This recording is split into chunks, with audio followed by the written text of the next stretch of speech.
السلام علیکم ورحمۃ اللہ وبرکاتہ۔ میرے محترم بزرگوں اور دوستو، اللہ تبارک و تعالیٰ کی نعمتوں میں ایک عظیم ترین نعمت زبان ہے جو اللہ نے ہمیں عطا فرمائی، لیکن اگر اس نعمت کی قدر نہ کی جائے، اس کو صحیح استعمال نہ کیا جائے تو یہ نعمت بدترین مصیبت بن جاتی، دنیا و آخرت میں ہلاکت کا ذریعہ بن جاتی۔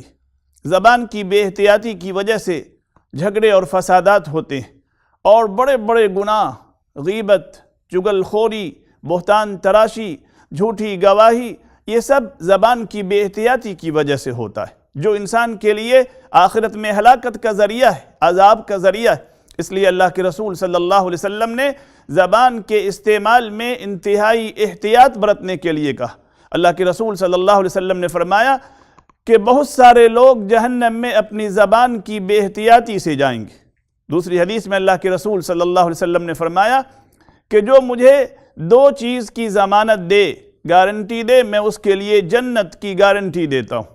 پہلی چیز زبان کی، دوسری چیز شرمگاہ کی، یعنی زبان کو صحیح استعمال کرنے کی گارنٹی دے اور شرمگاہ کو صحیح جگہ پر استعمال کرنے کی گارنٹی دے، میں اس کے لیے آخرت میں جنت کی گارنٹی دیتا ہوں۔ جس سے اندازہ لگائیے کہ زبان کی کتنی اہمیت۔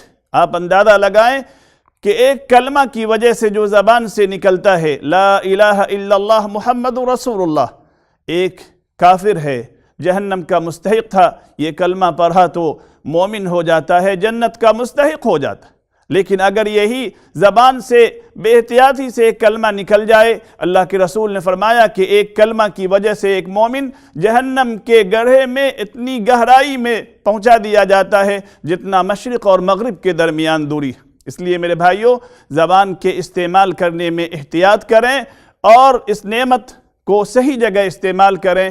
قرآن کی تلاوت میں، اللہ کے ذکر میں، دین کی دعوت میں، اچھی باتوں میں اس کو استعمال کریں، اور غیبت، چغل خوری، بہتان تراشی، ان چیزوں سے اپنی زبان کی حفاظت کریں۔ یہی اس نعمت کا شکر ہے، اور اس میں خیر ہے، اور اس کی بے احتیاطی میں ہلاکت ہے۔ اللہ تبارک و تعالی ہم سبوں کو زبان کی حفاظت کرنے کی توفیق عطا فرمائے۔